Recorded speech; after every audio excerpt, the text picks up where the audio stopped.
The production of oil and gas is a complicated process that is abounding with challenges. Sand production in wells has plagued oil and gas companies for decades, and modern fracking practices have made sand production even more prevalent.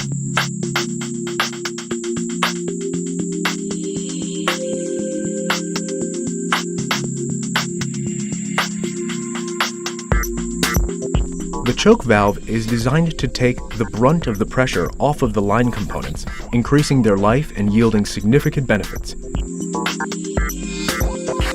By restricting the flow to a very small opening or orifice, choke valves reduce well pressure and control production rate, creating downstream or back pressure.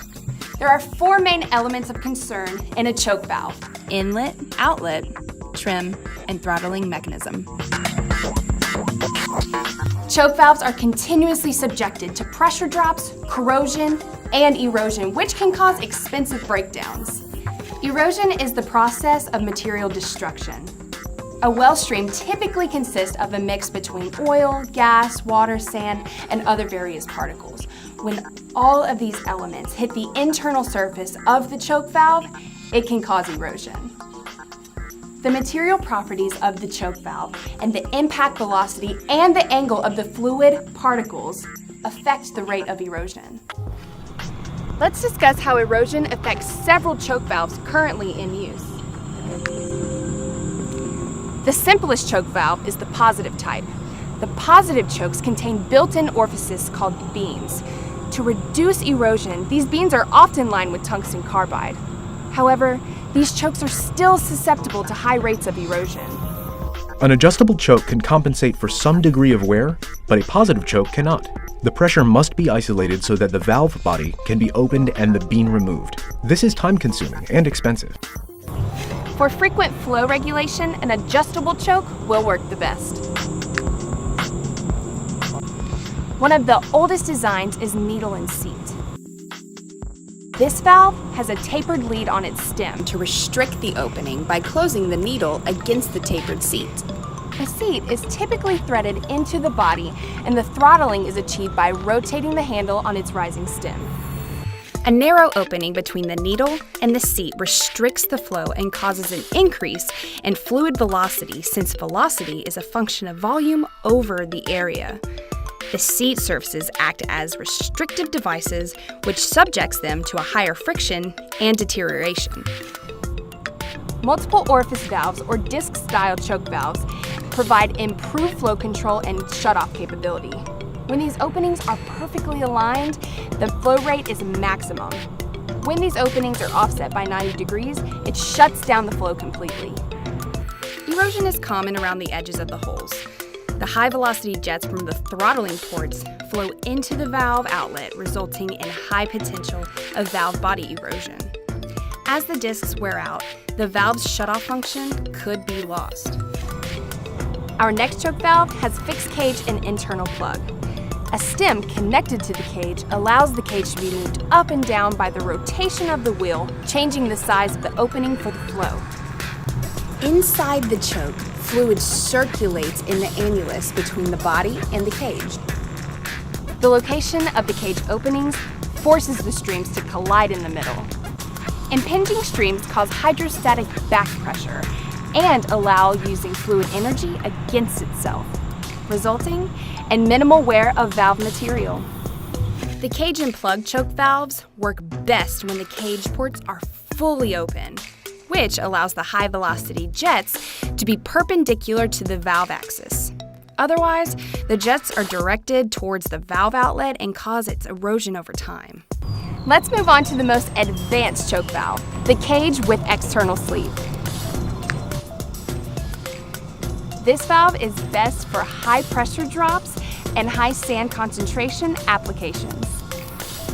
Moving the seat to the outside where the fluid velocity is lower, reducing wear to the throttling surface and improving seat life. Reduction of valve outlet erosion is another important element of the external sleeve. It's achieved by directing the fluid exiting the throttling port into the valve trim and away from the valve outlet. Let's compare erosion in the last two choke valves. Masterflow tested the effects of erosion at their state-of-the-art testing facility by placing 2 valves in a series, subjecting both to identical sand and flow rate conditions. Masterflow engineers encountered some interesting observations. As the fluid began to move towards the vena contracta, where the diameter of the stream is smallest, the fluid in the internal plug design accelerated in the cage port and directly impinged onto the exposed internal plug, resulting in an extensive material loss. The seat integrity of the internal plug was lost within 30 minutes. The external sleeve's seat feature was outside of the cage, away from the high-velocity turbulent fluid zone, so it lasted throughout the 10-hour test. This valve's material loss was only 4.23 grams. In stark contrast, the internal plug design lost an astounding 12.75 grams. That's more than 3 times the material. When the engineers compared the external sleeve to the internal plug, they observed that the plug lost 54 times more material. By placing the seat upstream of the throttling ports, the external sleeve valve was able to maintain shutoff capability by the end of testing and showed 20 times longer seat life than that of the external plug design.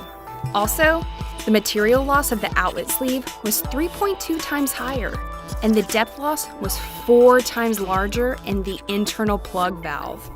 This was explained by the CFD analysis that showed high-velocity fluid jets in the internal plug were directed into the outlet. By contrast, in the external sleeve valve, they were directed towards the valve trim, away from the outlet. Now let's discuss the role of trim material in resisting erosion. For a long time, choke manufacturers selected their trim material from a nickel or cobalt binder tungsten carbide. To address both corrosion and erosion, carbide vendors began using a composite binder, a mix of cobalt, nickel, and chromium in a tungsten matrix. This material is traditionally referred to as tungsten carbide.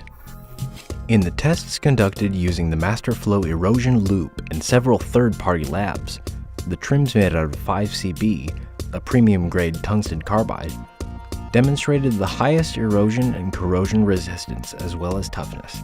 How better choke valves can affect your company's bottom line, you may ask? A Masterflow customer replaced the needle and seat choke valve at their shale gas site and shared the results. Before switching to the external sleeve choke valve, the company had to shut down production every 12 days to inspect or replace their choke valve. By utilizing Masterflow's external sleeve and cage design, they were able to extend this period to 80 days. At the same time, repairs-related expenses reduced by 65% using the external sleeve.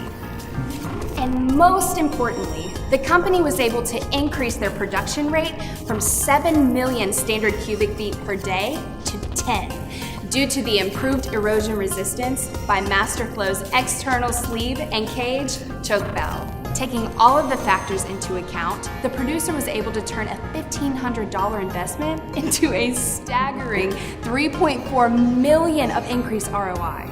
With less interruption in production and less time spent on costly maintenance, you can increase your profit exponentially. It's time to master the flow. Masterflow.